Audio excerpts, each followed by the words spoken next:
AP inter results సంబంధించి ఒక important article అయితే రావడం జరిగింది. ఇంకా ఎవరైనా లైక్ చేయకపోతే లైక్ చేయండి. ఇంకా ఎవరైనా సబ్స్క్రైబ్ చేయకపోతే వెంటనే సబ్స్క్రైబ్ చేసుకోండి. ఈ వీడియోకి ఒక 50 లైకులు టార్గెట్ అన్నమాట. మీరు ఇక్కడ చూసుకున్నట్లయితే విజయవంతంగా ఇంటర్ పరీక్షలు పూర్తి అని ఇక్కడైతే రావడం జరిగింది.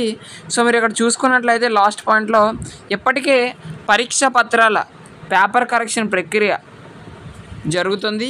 ఏప్రిల్ 4 నాటికి ఈ యొక్క ప్రక్రియ పూర్తి చేస్తామని చెప్పడం అయితే జరిగింది. సో మనకి ఏప్రిల్ 4 వరకు కూడా ఈ యొక్క పేపర్ కరెక్షన్ జరుగుతుందని వీళ్ళైతే ఇక్కడ చెప్పారు. అదేవిధంగా చూసుకుంటే ఆ తర్వాత 2వ వారంలో ఫలితాలు విడుదల చేసే యోచనలో ఉన్నారు.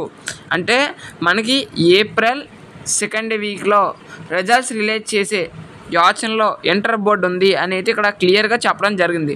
ఓకేనా. సో మనకి ఏప్రిల్ 2nd వీక్ స్టార్టింగ్లో కానీ లేదా ఎండింగ్లో కానీ ఈ యొక్క రిజల్ట్స్ రావడానికి అవకాశం అనేది ఉంటుంది. మనకి ఏప్రిల్ 8 నుంచి ఏప్రిల్ 14 మధ్యలో అంటే ఏప్రిల్ 10, 11, 12, 13, 14 ఈ యొక్క 5 డేస్లో మనకి రిజల్ట్స్ రావడానికి ఎక్కువ అవకాశాలు అనేవి ఉన్నాయన్నమాట. సో ఇది ఇన్ఫర్మేషన్. ఇంకా రిజల్ట్స్ సంబంధించి అప్డేట్ వచ్చినా కూడా మీకైతే ఇన్ఫార్మ్ చేయడం జరుగుతుంది. కాబట్టి మన ఛానల్ అయితే సబ్స్క్రైబ్ చేసుకోండి.